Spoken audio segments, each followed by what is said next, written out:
what do you think about divorce into this generation? I think that's a hot topic, and I would say I have two opinions about it. Okay. So sometimes in relationships, parents are taking it as an easy way exit ticket for them, you know? Okay, things are not working, let's have a divorce, okay?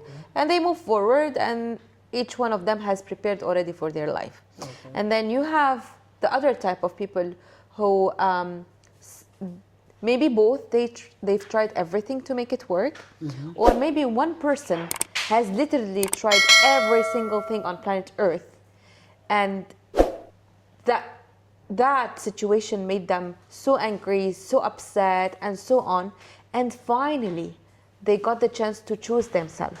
And I've seen this. I've seen women who were so sad, so angry, so upset. You couldn't talk to them. And the minute they got a divorce, they were flourishing. They actually had more energy to put it in their kids' life and in their life, and to start over and to decide that they are worthy of something in life, because in that relationship, they weren't feeling valuable or valued. And it's such a demotivated thing to make someone feel that way, because that tells a lot about the other person, by the way. It doesn't tell a lot, like, it doesn't tell about the person who's facing it as much as the other person who's making that feeling, or making that person feel it, you know what I mean? And in some cases, divorce can actually support the kids to have a better relationship with their parents, because clearly sometimes when you're living in a house where every single day there's a problem, and someone's screaming, the other person's shouting, someone's crying, you're creating a type of environment where it's no longer safe for kid to grow. And if this continues in life, the kid will feel, I'm only familiar with those type of environments. The moment an environment is safe, I'm gonna run away from it. This is something I'm unfamiliar with. And no matter how beautiful that unfamiliar thing, I'm gonna run away, because I don't know how to deal with it. I grew up all my life dealing with toxicity, chaos, screaming, shouting, crying, maybe, I don't know, physical things happening. So they will not understand that love is healthy. Love is calmness. Love is boredom. You know, you talked about, what do you think about those relationships online? If you're living on dopamine all the time, what happen when you feel bored? You're gonna escape those relationships? Oh, now I feel bored, I cannot anymore, khalas, I'm done. And then I feel like this relationship is failing just because I'm feeling bored, because I'm living on dopamine all the time. A gift, a night out, a nice outfit, a vacation, a flowers, okay. When there is no what if tables turn? What if you have to face life? Actually, the real world. Exactly. Yeah, you're right. You're 100% right about that. But then again, you know, oftentimes you see people that divorce, sometimes they have 2 children. You know, sometimes I don't really like to judge people, because sometimes you don't know what people are dealing with personally. But what I do believe, like, if you guys got like 4 children before divorce, how on earth you guys didn't understand one another until you went as far as giving birth to 4 children for divorce comes in? Because most of the time, the attitude or those behaviors that people show up, where in a case you can no longer withstand, that lead to divorce, these were attitudes that are already in existence.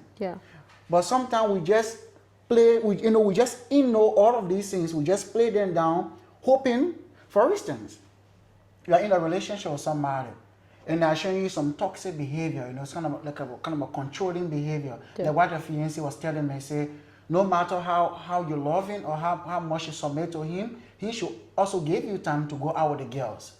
You should also give him time to go out with the boys, right? These are things that you guys already believe these are your values. But if you're always trying to or you are always trying to bash into his phone, when you go out with the boys and come back, you guys are always fighting, And you see all of these sounds, they have an African proverb that says, if you eat knows the sound, the wonders will follow different, because wherever there is sound, there is wonder, right? Yeah. So, so if you see all these things and you know them, and then you guys have the first child, the second child, the third child, right? After 6, 7, 8 years, and one day you just wake up, I cannot withstand you anymore. Now you become so toxic. Why you always on my phone? For you to know that you guys been in the relationship for more than 10 years. It's not today she started touching your phone. Yeah. You just been playing it low all this while. Why is now you are bringing it up that she starts touching your phone? Why now you bringing it up that she's always late to go to work? She's doing makeup for more than 1 hour. She been doing makeup for 1 hour for more than 9 years. Yeah. So what am I trying to say in short is that most of the things that lead to divorce, with the exception of fornication, adultery, all of these things, you know what I'm saying, right? But those other behaviors, because there are some attitudes that people have, they can never change. Exactly. We just have to learn to live with them. Yeah. Exactly. So, 100%. Lateness, your spouse stream too much, your spouse does not know how to manage finances, and you decide to divorce the person for that. I think it depends on so many factors, internal factors and external factors. Okay, and for the external factors, I'm just gonna speak from a cultural perspective. Yeah. For the internal factors, I would say I chose a person, and they always say the person you're gonna choose, this is your biggest investment in life. Absolutely. Honestly. Yeah. It's gonna define how you see life, how you're gonna live it, your finances, your state, your lifestyle, as I told you, your lifestyle, how you're gonna raise your kids, and so on. Okay? So when this will reflect on you, people will not put themselves in a position to say, oh, I failed to choose someone for a lifetime. So they're gonna remove this belief for so long, okay? And then I'm gonna hand you this cup. Okay? Yeah. And you started the relationship with a problem, okay? And you're gonna pour the problem in the first time, the second time, the third time. You spoke about it a fourth time, a fifth time, sixth time. You got married again and again and again and again. And then one day, you just add one thing on top of it. Overflow. So that's why people after 10 years, they're gonna say, I cannot anymore. Because they didn't stop to pour in this cup before, because they believe that that person's gonna change. They got promises. They got, I don't know, they got to witness few minor changes for a little period of time. And they said, okay, maybe they're gonna change this time. Maybe it will not happen. Maybe. They lived on the maybe. And with the maybe, they started a family. So they got the first child, the second, the third, the fourth. With the maybes, you grew up a family of 6 people, maybe? Yeah. 6. Now you're 6. And the 6 now are dealing with the same problems. Yeah. So it's no longer you dealing with it. It's 6 people dealing with it. So it's becoming a burden on you to take care of the other 5, the other 4, because your partner is part of the problem. You know what I mean? Yeah. So this is where someone will say, I'm done. I'm fed up. That's it for me. Now for the external factors, the woman would say, I clearly cannot stand him from the very first year. But her mother will say, give it a try. Your dad was like this before, and look at him, he changed. Just get the first child. And then her mother-in-law will be like, I'm on your side, whatever happens. I'm gonna speak with my son. So the first year, the second year, the third year. Oh, you're gonna get a divorce now? You have 2 kids. They're 6 and 7 years old. What will happen to them? Okay. So you stay. Yeah. Your in-laws, your parents, your cousins, whoever. Did you see what happened to that lady who got a divorce? Her child now cannot sit in the classroom. He has ADHD. You put other problems in there, so you make the person feel guilty. Okay, so she stays. 5 years later, her kids are teenagers. You're gonna get a divorce now? Your kids are teenagers. Do you want them to go smoke? Do you want them to go have alcohol? Do you want them to go, because now they don't have parents who are taking...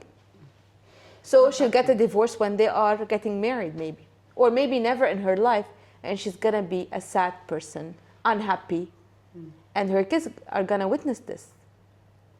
So in a nutshell, do you think people should be hoping for people to change? Because I want to believe that most of the factors that lead to divorce, Yeah. these are things that we already knew from the beginning of the relationship. Yeah. But subconsciously, we always had this mentality or this mindset hoping for people to change. Because, for instance, I'm a drunkard, right? Yeah. And you don't like someone that drink. Yeah. And you just sitting down in your own world, thinking in your head, one day Jerry going to change. Yeah. And I'm not showing you signs of changing. And the thing about change is that you cannot change me. Yeah. Change is a choice. Yeah, it's a choice, 100%. It's a choice. You can never change anybody. An adult will always be an adult because, like I was reading this book called The Legend Theory by Mel Robbins. Yeah. Like you cannot change somebody. 100%, yeah. The more you tell me to change, Yeah. the more I become resentful because I feel like you are trying to control me. And I want to change at my own power, not Yeah. at your power. Exactly. So in the fight Yeah. for power, for control, you're born 2 children, 3 children, 4 children, and you reach this level now where you say you cannot bear it anymore. The point here is we allow our own thoughts within Beliefs, our mind, yeah. our own belief, to lead to the suffering of innocent children. Because you already knew I was a jungle. Exactly. You kept believing that I would change. 100%. You born 4 children. Yeah. And now you want to divorce. Yeah. What were you thinking on? Jared didn't start drinking today. I started drinking from the very first day you met me. Yeah. I was drinking when we had the first kid. I was drinking when we had the second kid, the 3rd kid, the 4th kid. What made you to think that I was changed on the 5th kid? And I think, you know, we all come with our bad habits in life, okay? Like, as I told you before, I'm still learning on to know how to discuss a problem when it's happening instead of me taking the problem on myself and just sitting in there disappearing from the whole world and dealing with it on my own. Okay. So we all come from different type of habits, okay? Yeah. And some of them are shown, some of them are internal, they are mental, and so on. I think the environment that you create Yeah. when you get to know the person is very important. Exactly. So if you create a loving, healthy environment for that person, and you try to support them with care and love, Yeah. and you see the willingness of them to change, this is where I think you can move forward and say, oh, great, Yeah. they had this habit before. Now, since they are in a good environment, because maybe they were in a bad environment, you never know. Yeah. You never know. Yeah, sometimes Their environment surroundings, change, the yeah. surroundings are very important in life, okay? So if they are now in a healthy, calm, loving environment, and they're willing to change, that means that that person instinctively inside of them didn't have this habit. It was created because of some sort of surroundings, Yeah, okay? yeah, exactly. But if you feel like this problem, with all the support that you're giving, with all the guidance, with everything, change of lifestyle to that person is not helping, well, this is where the person should stop and say, I'm not a failure, but I have to admit that I couldn't support that person. Because that person, for now, for the time being, they don't want to change. Now, Yeah. as an adult who takes full responsibility, do I want to continue with this despite of everything that I'm seeing as red flags, or do I want to pull myself out of it, Exactly. call it an experience, and move on in life? Yeah. Yeah, it's a big one. You are absolutely right on that. So we as adults, we just need to, like, any attitude, that you cannot continue, or it's a deal breaker, 100%. And you try to date somebody and you notice that person got such behavior, don't continue. Yeah. With the mindset of the person will change. Because sometimes you might just waste your time. Exactly. And you're wasting their time too. Yeah. Because if I go to McDonald's today, okay, and I ask them there, do you have a steak? What will the staff do? If they have, they'll tell you yes, right? Do they have steak at McDonald's? No. Okay. So sometimes you're trying to knock at the wrong address Okay. for so long. Yeah. No, you food what I do not have it. Not because your knocking isn't that loud, but because you're knocking at the wrong address. Exactly. You're right. Okay? Yeah. So change the situation, change the person, change the space, and you're gonna see your efforts gonna be seen, witnessed, Yeah. shared, Exactly. understood. Yeah. But if you're knocking at the wrong address, even if you wear a Chanel bag, You go. you'll be useless in a farm. Exactly. There'll be no news. You're at the wrong place. Yeah. Requesting the wrong thing in the wrong environment. Yes. With all this social pressure, you know, people go on Instagram, they see these reels, you know, they go on Facebook, they see all these beautiful pictures, and they come back home and create lots of confusion, you know, people have high expectations. So you think social media affect relationships in any way to this generation? I would not give it a yes or a no because it depends on the person and how they are viewing life. Again, you know, but definitely I've seen many cases where this was part of the conflict. Let's say, okay. You know, when they take those reels where they start their day at 7 a.m. in the morning, and at 8 a.m.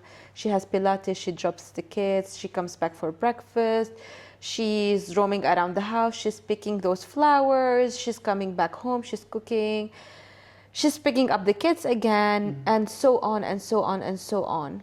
I'm pretty sure this woman didn't pick her phone for once to check up on her friend, her family, her mom, or anyone, because there's no way there's that much time during the day to do all of this perfectly. Go to the gym, pick up the kids, cook, clean, do everything all at once during the same day.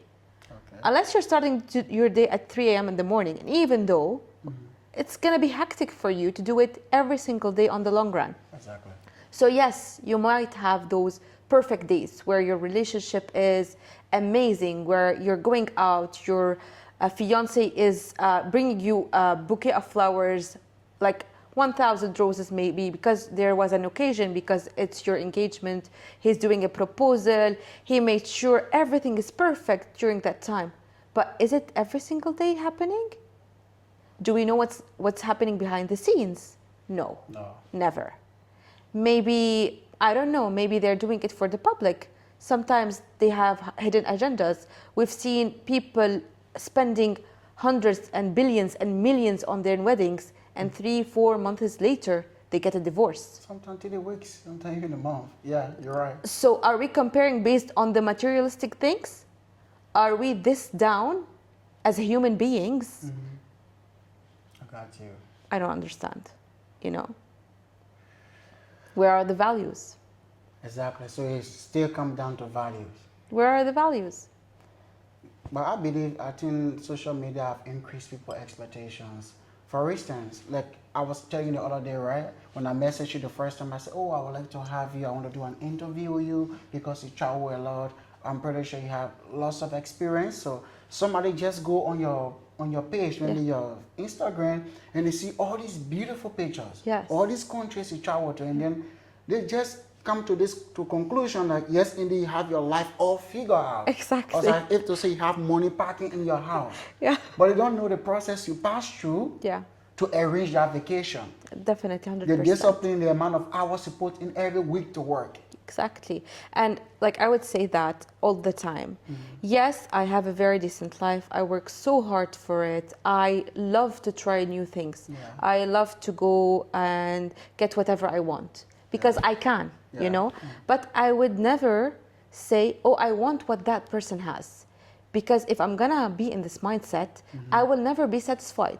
It's just gonna be one click after the other, one travel after the other, without me enjoying it, without me remembering that actually I met this person on this travel and that person in that restaurant when I traveled, or I did this when I was in Bali, let's say. Or maybe it would not make sense for me when I buy something after working months for it. You know, because I just compared, oh, she got the bag, I want the bag. She got the watch, I want the watch. Okay, now she died. Do I want to die? Beautiful question. You're right, yeah, you're right. So there's no need to just get all this pressure on Yeah. you because your friend travels, so you gotta travel. Because your friend bought iPhone 17, then me gotta buy iPhone 17 too. You gotta operate within your budget, and then you just gotta do things like you are more passionate about and things that you can afford. Like just live. Yeah. Like you said, right? You live within your income. Yeah, in my own, like in my own limits, Yeah, yeah. I just have this, I just work for that. I can do one, two, three. I Yeah. cannot do one, two, three, and I'm fine with it. And that's it. When you're so honest with yourself and what you can do in life, everything will get better. Trust me. Trust me. Yes, you have to be ambitious, Yeah. 100%. Yeah. Yes, you have to aim high, 100%. You have to believe in yourself. Yeah. You have to motivate yourself every single day. But I cannot do everything in life. It doesn't work like this. Maybe not now, maybe later on. Maybe later on, this will not happen. At the early age of 9, my father passed away. I'm sorry And for I that. saw the way in which my mother really, really, really struggled to send me to school. And like, I can say like everything in my life was my mother. So the moment I graduated from school in my early, 20s, and I also lost my mother too. I'm really sorry for losing both, and I know it was hard for you. Thank you Yeah. for sharing it, Yeah. first of all. And I would say it's not easy growing up in a place where things are not stable, let's say. Exactly, yeah. And I've been through something similar where at a period of time, my parents weren't together and their relationship wasn't that stable, let's say. Yeah. So no matter how much both parties would try their best to be next to their children and support them and motivate them, but when you wake up to this world and you have your mother and father as the people who will shelter you, be there for you, feed you, wake you up in the morning. Like, I never used an alarm until I had to come to Dubai and live in here. Wow. Yeah. Okay. So my mom used to wake me up, my dad used to wake me up. And then you see those two people that you love the most with all your heart, because you just came to this world and you just experienced their love. You were the first experience for them and they were for you, okay? And you see that there's something not working between them. Yeah. And you start to have question as a child, what's going on? Why is this happening? Am I the reason behind it? Exactly. You start to blame yourself, because when you don't have any question, the first thing we do as human beings, we blame ourselves. Okay? Yeah. Like, if work is not working and you're not getting the result, okay, it's on me. You know? Exactly, yeah. And especially if you're someone who would take accountability into place and you're responsible, second of all, and third of all, you're a perfectionist, okay? So if you're someone who doesn't care, it can slip. But if someone who cares, this will live in your mind. It will haunt you day by day, night by day, and so on and so on. And then you see that no matter what you do, this relationship is still being affected, okay? Yeah. So you start to think about it on a different level.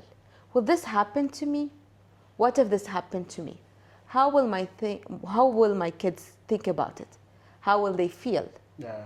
How will I know that the person that I'm going to choose will not do the same to me? Yeah. Will not betray me, will not, let's say, hurt me. And then I have to take this decision where my kids will maybe sleep at night without me knowing, and they're gonna have those nightmares of what will my parents do, and how am I gonna live with them being separated from each other. Yeah. So mentally saying, it's gonna be a big weight, okay? And it's not easy. No matter what we say, no matter how many therapists we go through, it's not easy. There are days where, on a random day, you're gonna have the thought of let's say, okay, now I have a good relationship, I'm so happy, but also my mom and dad were happy, and then something happened. So what if something happened to me and my fiance? What if one day he will wake up and he says, I don't want this relationship, I'm done with it, I'm seeing someone else? Or what if I wake up one day and I say, I don't want this, what will happen to my kids? You know what I mean? I got you, yeah. It's a big responsibility, but again, at the same time, you cannot stay in a relationship where you are not happy. And this is something I learned the hard way. If you're not happy, yes, you're there, but you're going to be passive. You're going to be sad. You're going to be upset. Yeah. Everything is going to irritate you. The people around you will not be happy. And it's not only about relationship. Now, if you are at work and you're having a bad day, okay? Yeah. I mean, if you see someone and they come and hug you, you're going to question that hug. Trust me. Because, okay, why are they hugging me? I don't want to be hugged today. So imagine when you are living in the same house with people, other people and kids, and you're not happy. So you will not have time to listen to your kids. You will not have time to be there for them. You are going to find every single thing that you used to do and enjoy like a burden on you. Why do I have to take my son today to football? He can skip it. I'm not in the mood.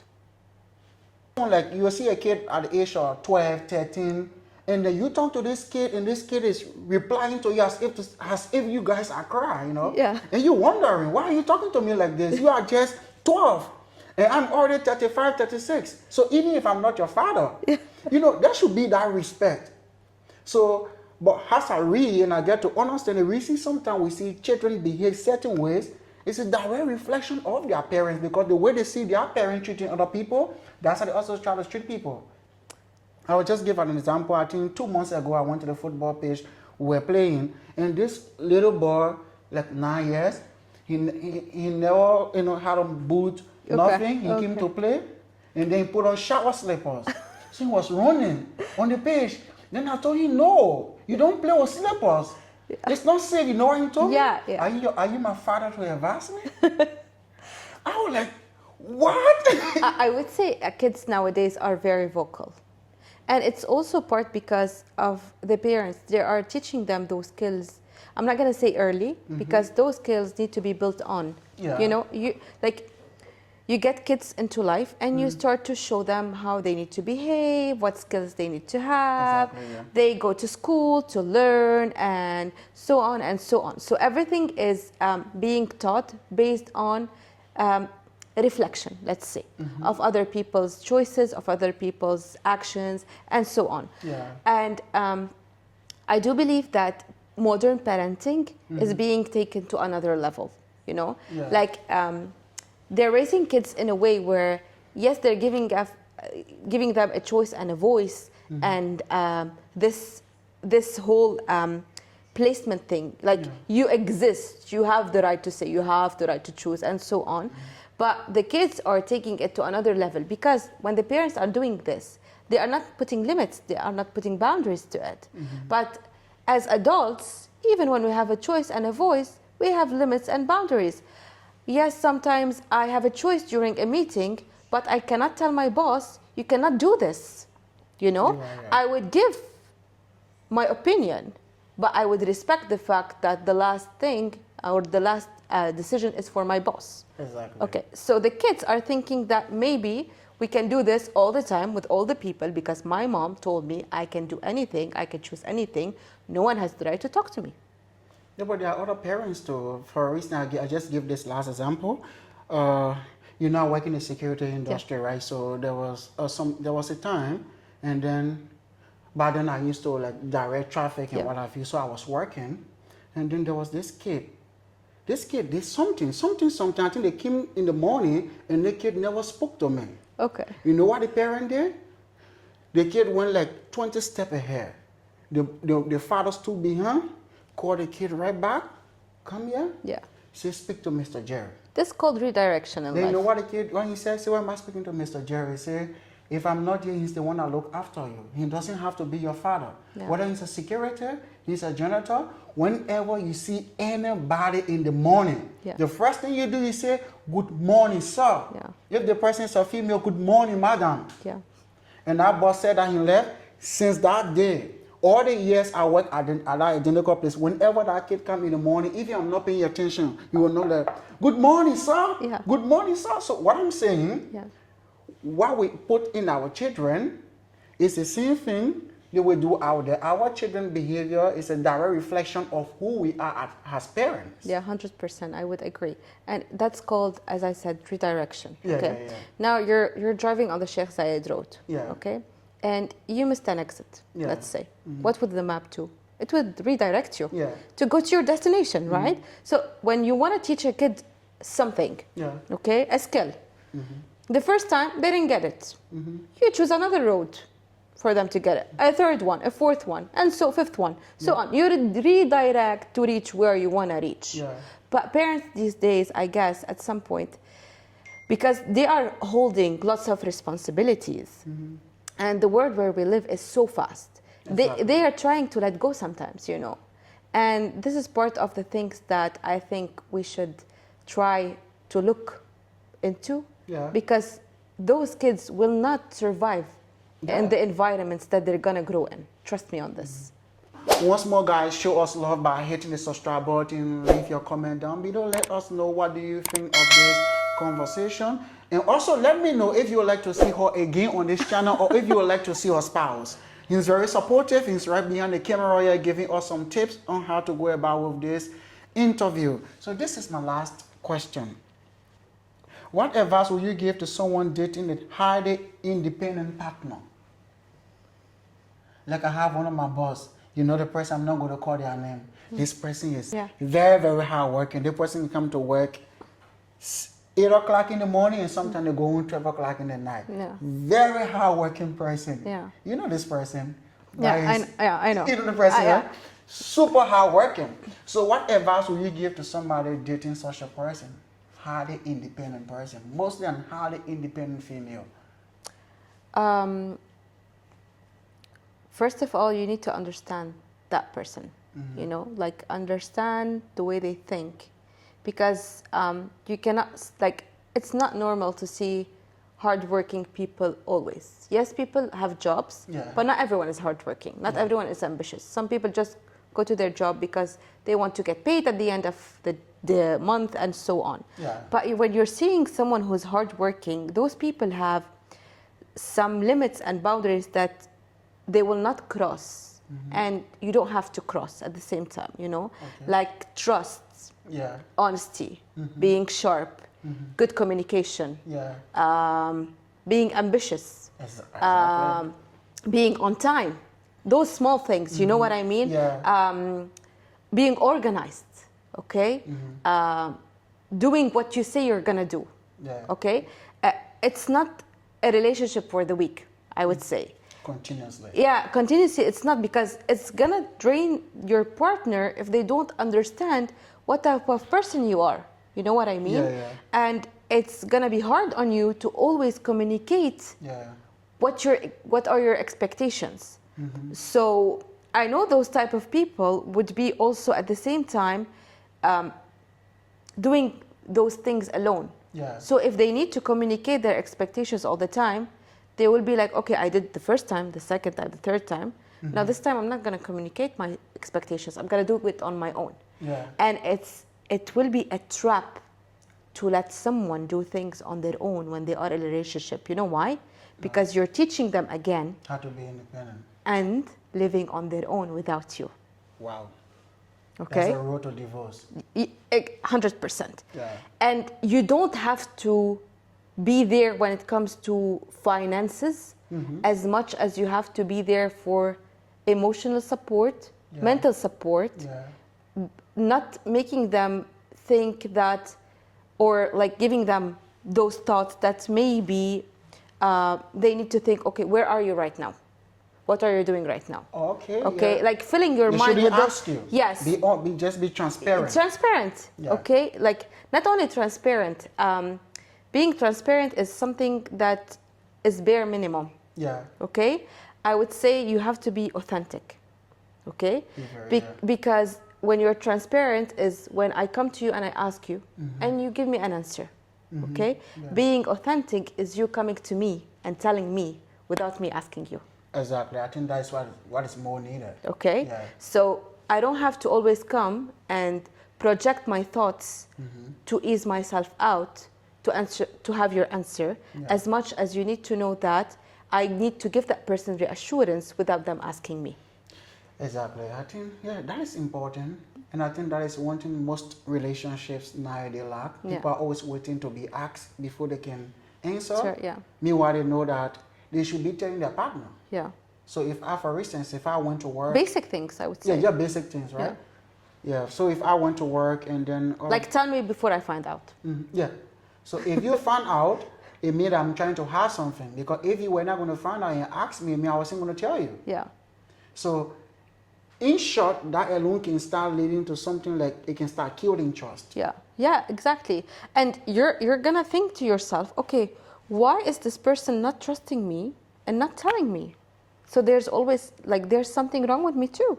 You know what I mean? Yeah. I cannot always reflect on the person in front of me because for an action for a reaction there's an action, right? Yeah, exactly. Okay. So there's something that I did wrong or I didn't communicate well for them to do this to me. Yeah. Okay? Yeah. So you start questioning yourself. What happened? Where did this fall? Why I didn't pick it up? And meanwhile, it's not even your fault, but Yeah. because of the attitude, you are now asking yourself millions of questions. But because you take accountability And it shouldn't for put you in everything. such a position. Yeah. So what advice will you give to a younger person trying to get into the dating scene? Like a younger person. Someone that have never been there, that is totally blind, that might just bump into this video and admire your presentation, your energy that you put into this video, Yeah. and you are looking forward to start dating. What advice will you give to that young boy or young girl out there? I'm sorry to break it to you, but it's not about love. Like love is like the sprinkle on top of that cake. But the ingredients are far more than love, let's say. As I've said before, Yeah. it's the values that you bring into this relationship and the qualities that you bring in, like honesty, trust, being held accountable, communication, being honest, being respectful to that person, and so on. So those ingredients will help you make that cake. Okay? Yeah. And everything you put as toppings is, let's say, affection, love, and so on. Because anyone can give you affection, you know? Yeah. Like, as I told you before, someone at work gave me a hug today or yesterday. Okay, Like this when is I, affection. like when I resigned, right? Yeah, What this I wasn't expecting. affection. And you brought me a cake, you Yeah. brought me a coffee. Oh, Mr. Jerry, and I Yeah. was even, Yeah. I was like, what's happening? This is affection. Yeah. And this is how you show care and love. Everyone can give you love and care, okay? This is something that you can have from anyone. Yeah. But not everyone can help you to thrive in life. Move on. Carry on. You know what I mean? Yeah. Be your best version of yourself. Not everybody. Okay? Like, if you're not your best version of yourself, then the other person will never be happy or feel fulfillment because they're not bringing the best out of you. Exactly. Okay? You know what I You mean? cannot bring the best out of somebody when you are not the best of yourself. Exactly. Yeah, you're right.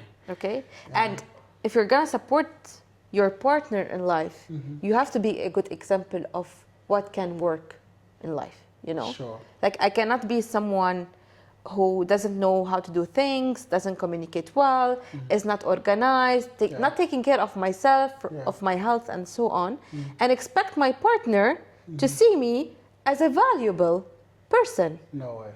Yeah, It doesn't work, you know? Yeah, sure. Thank you very much again. I sincerely appreciate you. Thank you so much for coming through.